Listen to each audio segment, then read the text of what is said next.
Hello everyone, welcome to our course. तो हम यहाँ पे मिडिवल हिस्ट्री की बात कर रहे हैं। मिडिवल हिस्ट्री को जो है डिफरेंट एस्पेक्ट से हम यहाँ पे कवर कर रहे हैं।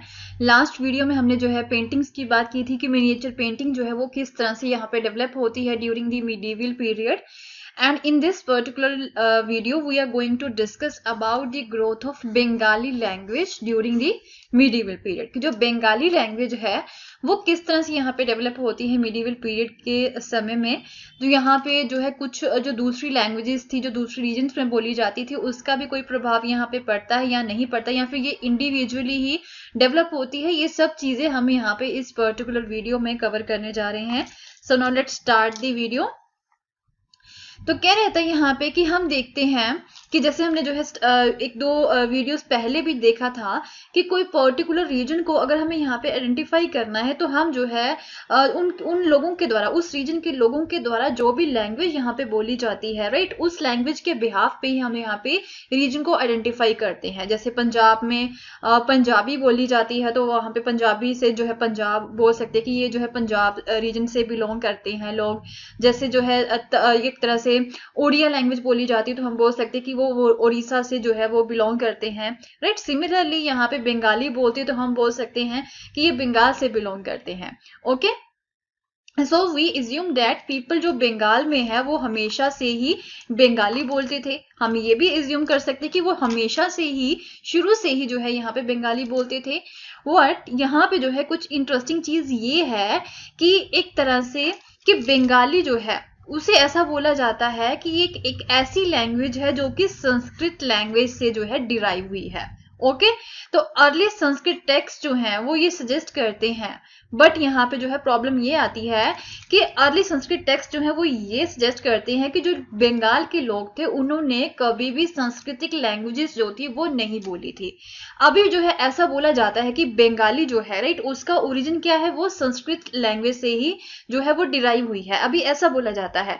बट अगर हम यहाँ पे बात करें कुछ अर्ली सांस्कृतिक टेक्स्ट की, ओके, जो कि फर्स्ट मिलेनियम बीसीई से बिलोंग करते हैं, वो ये सजेस्ट करते हैं कि जो बंगाल के लोग थे उन्होंने कभी भी कोई भी सांस्कृतिक लैंग्वेज जो है वो नहीं बोली थी। तो कैसी जो है ये नई लैंग्वेज यहाँ पे इमर्ज हुई थी, जो बंगाली लैंग्वेज है वो किस तरह से इमर्ज हुई थी उसके बारे में देखते हैं।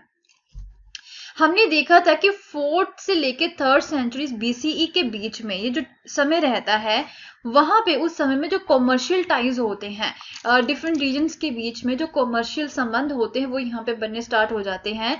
जैसे कि बंगाल एंड मगध के बीच में, राइट, साउथ बिहार का जो एरिया है उसके बीच में जो कॉमर्शियल टाइज होते हैं वो यहाँ पे बनने स्टार्ट हो जाते हैं, जिसकी वजह से यहाँ पे जो है संस्कृत लैंग्वेज का जो प्रभाव है वो यहाँ पे पड़ना स्टार्ट हो गया होगा बंगाल लैंग्वेज में, क्योंकि मगध में सांस्कृतिक लैंग्वेजेस जो है वो यूज की जाती थी। ओके, जब आपस में लोग मिलेंगे तो एक दूसरे की लैंग्वेजेस का जो प्रभाव है वो तो यहाँ पे पड़ेगा ही। दूसरा हम ये भी बोल सकते हैं कि 4th सेंचुरी में जो गुप्ता रूलर्स थे उन्होंने जो है बंगाल के ऊपर, नॉर्थ बंगाल के ऊपर जो है अपना पॉलिटिकल कंट्रोल जो है वो इस्टेब्लिश कर दिया था, जिसकी वजह से क्या रहता है कि अब यहाँ पे इस एरिया में जो ब्राह्मण्स थे वो भी रहना स्टार्ट कर देते हैं। कहाँ पे? बंगाल में। ओके, तो क्या था यहाँ पे जो लिंग्विस्टिक एंड जो कल्चरल इन्फ्लुएंस होता है ऑब्वियसली वो अब थोड़ा सा एक स्ट्रॉन्ग हो जाता है, from the mid Ganga valley become stronger. Okay, यहाँ पे जो है लिंग्विस्टिक एंड कल्चरल इन्फ्लुएंस जो होता है यहाँ पे बंगाल के ऊपर वो पड़ना स्टार्ट हो जाता है, राइट। तो 7th सेंचुरी में यहाँ पे जो चाइनीज ट्रेवलर आए थे हमारे भारत में जिनका नाम है जुआनजैंग, उन्होंने ये ऑब्जर्व किया था कि यहाँ पे कि 7th सेंचुरी में संस्कृत लैंग्वेज जो है वो बंगाल में यूज की जाती थी। ओके, तो ऐसा बोला गया था जुआनजैंग के द्वारा। दूसरी तरफ अगर हम बात करें 8th सेंचुरी की, तो पालास के अंदर जो बंगाल है वो एक तरह से रीजनल किंगडम का ये एक तरह से मेन सेंटर बन जाता है पालास के अंदर भी। Okay, then 14th and 16th century में भी जो बंगाल है it was ruled by the sultans who were independent of the rulers in Delhi. Okay, तो अब जो सुल्तान्स थे कुछ ऐसे 14 से लेके 16th सेंचुरी के बीच में उनके कंट्रोल में बंगाल रहता है। तो ये जो सुल्तान्स थे वो भी सांस्कृतिक लैंग्वेजेस का यूज किया करते थे। देन उसके बाद में 1586 की अगर हम बात करें, अकबर ने जो है बंगाल को कंकर कर लिया था, तो वो जो है एक बंगाल सूबा बन जाता है, right. It form the nucleus of the Bengal सूबा। तो ये भी जो है अब उनके कंट्रोल में आ जाता है। तो वहां पे दिल्ली में भी जो संस्कृत लैंग्वेजेस जो थी वो ब्राह्मण्स के द्वारा यूज की जाती थी, तो पर्शियन लैंग्वेज जो है वो भी वहां पे यूज की जाती थी। तो अब क्या था, उनके समय में पर्शियन लैंग्वेज जो थी मुगल्स के समय में वो एडमिनिस्ट्रेशन की लैंग्वेज थी। पर्शियन जो है was the language of administration. दूसरी तरफ यहाँ पे जो है बंगाली लैंग्वेज भी डेवलप हो रही थी एक रीजनल लैंग्वेज के तौर पे। ओके, तो in fact by the 15th century ये बंगाली ग्रुप जो था डायलेक्ट्स का, कुछ डायलेक्ट्स होते हैं यहाँ पे जो कि वर्ड्स होते हैं यहाँ पे बंगाली लैंग्वेज के ग्रामर के, it came to be united by the common literary language based on the spoken language of western part of region now known as the West Bengal। तो वेस्ट बंगाल की जो स्पोकन लैंग्वेज थी, right, वो जो है यहाँ पे मिक्सअप हो जाती है बंगाली ग्रुप ऑफ डायलेक्ट्स में। तो इस तरह से यहाँ पे धीरे धीरे जो है दूसरी लैंग्वेजेस का या फिर कुछ स्पोकन लैंग्वेजेस होती हैं लोकल जो लोकल लोगों की, उसका भी प्रभाव जो है बंगाली लैंग्वेज के ऊपर जो है वो पड़ रहा था। एंड संस्कृत लैंग्वेज का भी प्रभाव जो था वो यहाँ पे बंगाली लैंग्वेज के ऊपर पड़ रहा था। Thus, although Bengali is derived from the Sanskrit, it passed through the several stages of the evolution। तो हम बोल सकते हैं कि जो बंगाली लैंग्वेज है वो संस्कृत लैंग्वेज से डिराइव हुई थी, क्योंकि यहाँ पे संस्कृत लैंग्वेज का यूज होना स्टार्ट हो चुका था, क्योंकि जब यहाँ पे ब्राह्मण्स रहना स्टार्ट कर देते हैं तो वहां से जो है ये बंगाली लैंग्वेज धीरे धीरे जो है वो एक तरह से डिराइव हो रही थी फ्रॉम द संस्कृत लैंग्वेज। तो इसके ऊपर जो है कुछ जो स्पोकन लैंग्वेजेस होती हैं लोकल लोगों की, वो भी जो है उनके भी डायलेक्ट्स जो होते हैं वो इसमें मिक्सअप होने स्टार्ट हो जाते हैं। तो हम बोल सकते हैं कि बंगाली लैंग्वेज जो है वो कई स्टेजेस में डेवलप हुई थी। Okay, also wide range of non Sanskrit word जो है वो भी इसमें यूज किए जाते थे। संस्कृत वर्ड्स तो बंगाली लैंग्वेज में आपको देखने को मिल जाएंगे, उसके अलावा यहाँ पे नॉन सांस्कृतिक वर्ड्स जो है वो भी यहाँ पे यूज किए जाते थे। इसमें जो है कुछ ट्राइबल लैंग्वेजेस जो यहाँ पे बंगाल में बोली जाती थी उनके वर्ड्स भी इसमें यूज किए जाते हैं। कुछ पर्शियन लैंग्वेज के वर्ड्स भी जो है वो इसमें यूज किए जाते हैं। कुछ यूरोपियन लैंग्वेजेस के वर्ड्स जो है वो भी इसमें यूज किए जाते हैं। तो ये सभी जो है ये पार्ट बन जाते हैं, जो मॉडर्न बंगाली लैंग्वेज अभी बोली जाती है ये उसका पार्ट बन जाते हैं। ओके, तो ये सभी लैंग्वेजेस के जो वर्ड्स को यहाँ पे यूज करके जो बंगाली लैंग्वेज है इस तरह से डेवलप हुई थी। ओके, तो अगर लिटरेचर की बात करें, बंगाली लिटरेचर की बात करें, तो इसे जो है हम दो कैटेगरीज में डिवाइड कर सकते हैं। क्या था यहाँ पे, पहले जो है it is indebted to this Sanskrit, mean जो है संस्कृत जो टेक्स्ट है वहां से जो है इन्हें बंगाली लैंग्वेज में ट्रांसलेट किया गया है, इन टेक्स्ट को, इन लिटरेचर्स को। दूसरे जो है इंडिपेंडेंट है संस्कृत टेक्स्ट थे।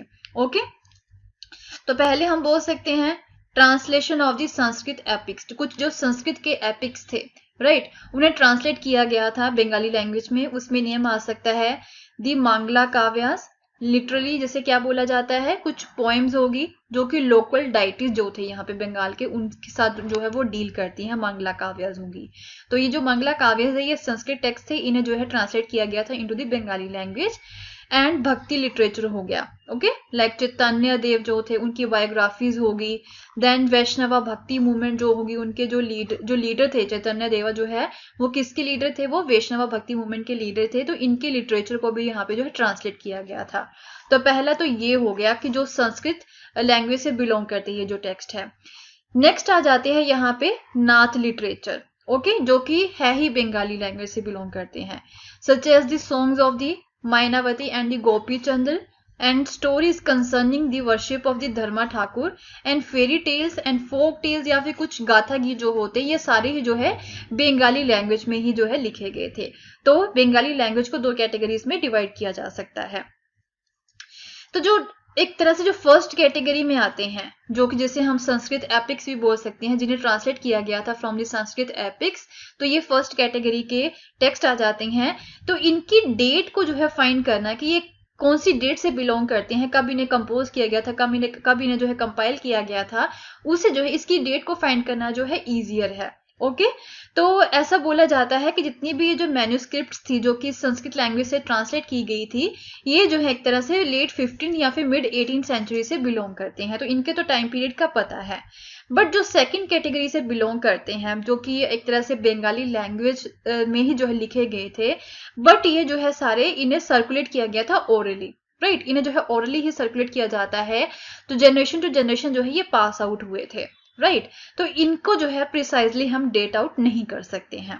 ओके, तो ये पर्टिकुलरली ईस्टर्न बंगाल में ज्यादा पॉपुलर थे, जो कि बंगाली टेक्स्ट थे, एंड इसके ऊपर जो ब्राह्मण्स का इन्फ्लुएंस है वो जो है काफी ज्यादा वीक रहता है, राइट। तो इस तरह से ये जो आपकी जो बंगाली लैंग्वेज है वो धीरे धीरे जो है वो इवॉल्व हुई थी, सेवरल स्टेजेस में जो है ये इवॉल्व हुई थी। एंड दूसरी जो लैंग्वेजेस हैं उनका भी जो है इसके ऊपर काफी प्रभाव पड़ता है, उनके भी वर्ड्स को यहाँ पे इंक्लूड किया गया था। ट्राइबल लैंग्वेजेस जो थी, पर्शियन लैंग्वेजेस होगी, यूरोपियन लैंग्वेजेस होगी, या फिर इसके ऊपर जो संस्कृत लैंग्वेज होती है उसके भी वर्ड्स को यहाँ पे यूज किया गया था। सभी को कंबाइन करके जो बंगाली लैंग्वेज इस तरह से इवॉल्व हुई थी धीरे धीरे। ओके, तो ये भी चीज आपको माइंड में रखनी है कि बंगाली लैंग्वेज जो है वो कहाँ से डिराइव हुई थी, it was derive from the Sanskrit. तो ये भी जो है सांस्कृतिक लैंग्वेजेस की फैमिली से बिलोंग करती है, right. So in our next video will continue with the new topic. तो अगर आपको मेरा कोर्स पसंद आया तो इसे शेयर करना ना भूलें। Thank you so much.